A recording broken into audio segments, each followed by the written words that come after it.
Shalom, saya atas nama James Mandaha, NIM 2422039. Saya akan membahas latar belakang pengembangan produk baru.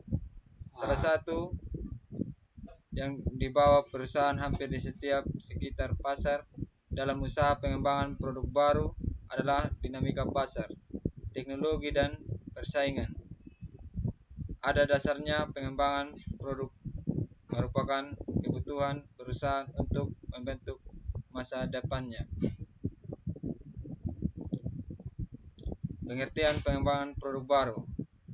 Kotler dan Armstrong 2008 mendefinisikan pengembangan produk baru adalah pengembangan dari produk orisinal, peningkatan produk, modifikasi produk melalui research dan development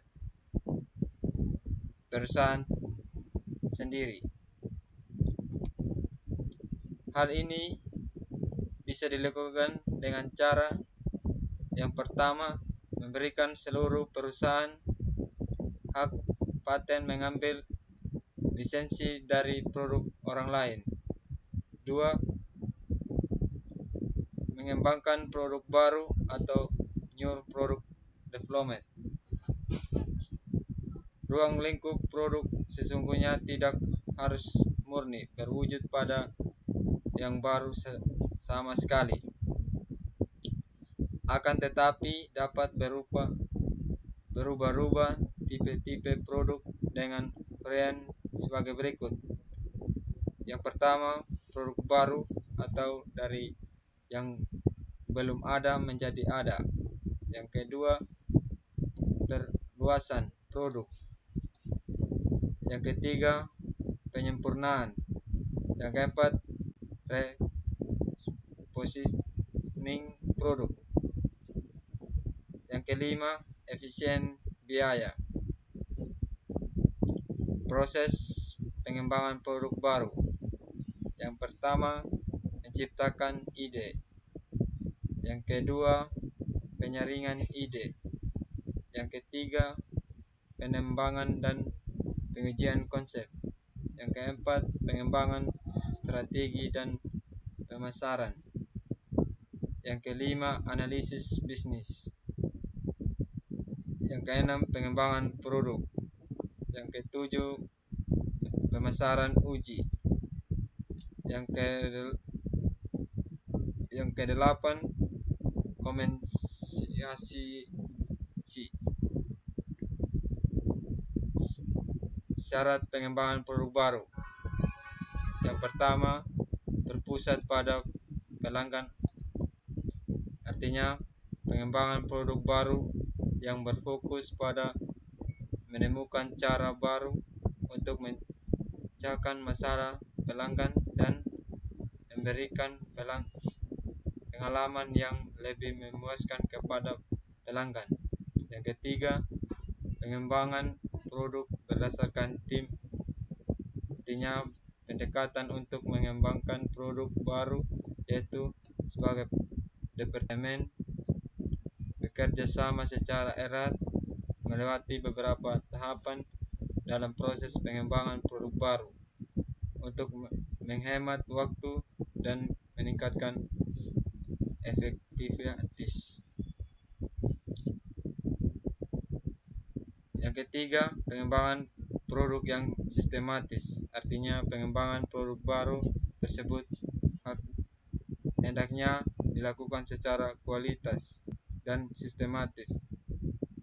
Perusahaan dapat menggunakan sistem manajemen motivasi untuk mengumpulkan, meninjau, mengevaluasi, dan mengatur produk baru. Strategi siklus hidup produk.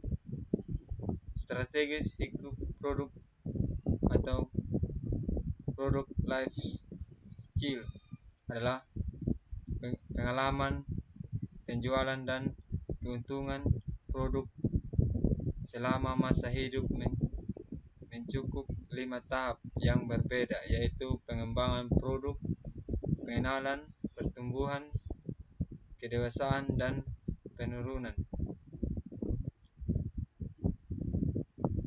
Perusahaan yang Lin dan Zhou 2005 mengemukakan bahwa terdapat dua faktor dalam menciptakan inovasi. Faktor tersebut terdiri dari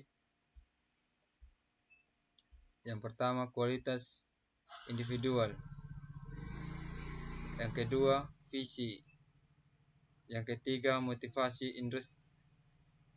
intrinsik, yang kelima killer instinct, yang keenam dorongan dari perusahaan, yang ketujuh membuat perusahaan terbuka terdapat ide dan konsep baru, yang ke-8 menciptakan God Kernel, yang ke-9 mengembangkan kemampuan perusahaan, yang ke-10 berusaha untuk fokus pada tantangan eksternal, dan yang terakhir membuat komunikasi terbuka.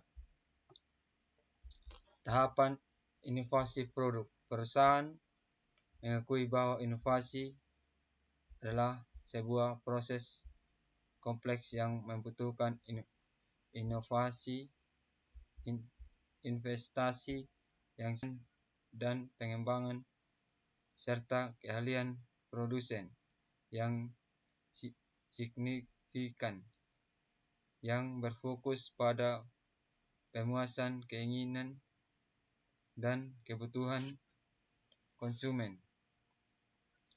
Strategi peluncuran produk baru. Proses peluncuran produk baru adalah fase yang krusial untuk mengaruhi target pasar produk tersebut, sehingga perlu dipersiapkan dengan maksimal mungkin. Inovasi merupakan kata yang mudah diucapkan, akan tetapi bagaimana melakukan inovasi produk yang baik dibutuhkan kerja keras dari seluruh komponen perusahaan melalui dari manajemen puncak, bagian dari penelitian dan pengembangan, pemasaran, distribusi, sampai dengan bagian eksternal serta corporate social responsibility atau CRS. Sekian dari saya. Terima kasih.